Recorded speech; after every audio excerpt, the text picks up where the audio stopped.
पास अच्छी होंगी ना उतना आपका मेकअप अच्छा होगा। अच्छी चीज़ें लो, कम ले लो लेकिन अच्छी ले लो।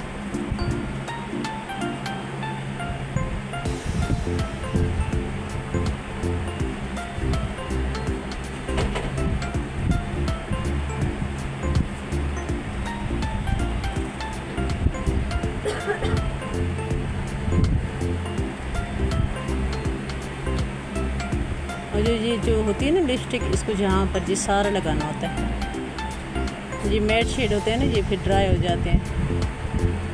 कोई भी लिप्स की जो है ना वो लाइन नज़र ना आए, अच्छे से लगानी है लिपस्टिक।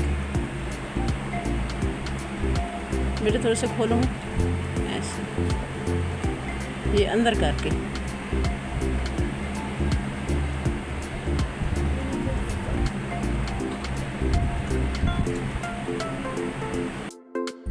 ऊपर देखो।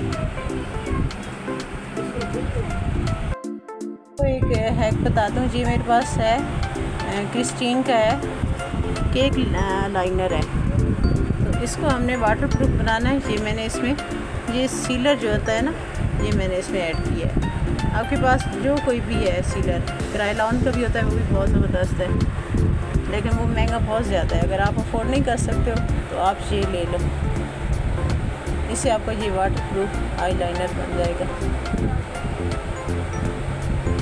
अच्छे से आपने ऐसे ब्रश में लिया